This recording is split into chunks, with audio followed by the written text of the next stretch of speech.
Good morning, everyone.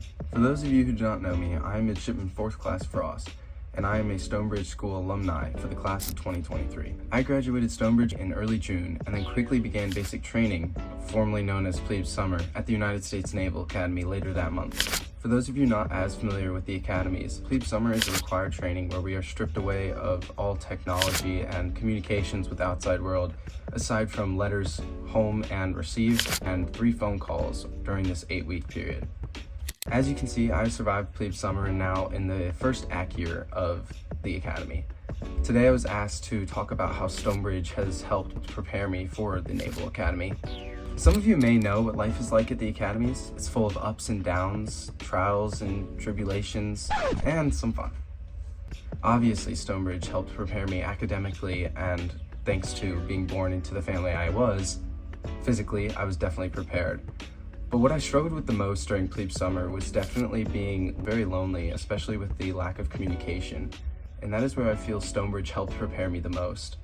I had to rely completely on the Lord to get me through the training, with waking up at what I think was 5 in the morning, since we also were not allowed to see what time of day it was, and not finishing the day until 10 p.m. at night. I had to really remind myself that the Lord is my strength, and I had to lean on Him to give me that strength daily. With Stonebridge being the only school experience I had, I was fortunate enough to learn memory verses with Miss Beal back in K4, and one of the key ones that I kept on telling myself was that when I am weak, God is strong. I remember right before Plebe Summer, I was surrounded by my classmates at my house a couple of days before I left, and one of my classmates, Jimmy Byrne, prayed over me. I had never really heard a classmate pray directly over me like Jimmy did that day, but I could tell that it was heartfelt, and he cared for me and loved me like a true brother in Christ. I knew that I was leaving great things behind when I left Stonebridge, but I also knew that it was not going to entirely leave me. And that relationship with Christ that Stonebridge brought me has been with me since I've left. I knew I was leaving great things behind, but I also knew that God had a plan for me and that He was always going to be with me throughout this journey. I knew those people, like Jimmy and all of my other classmates and their parents, were praying for me. Stonebridge really did give me the one thing I needed for the academy, a firm foundation built on the truths of God.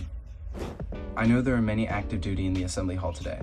I want to thank you for your service, for going before me and serving our country.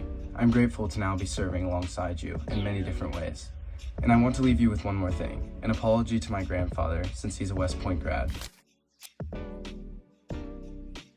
And a Go Navy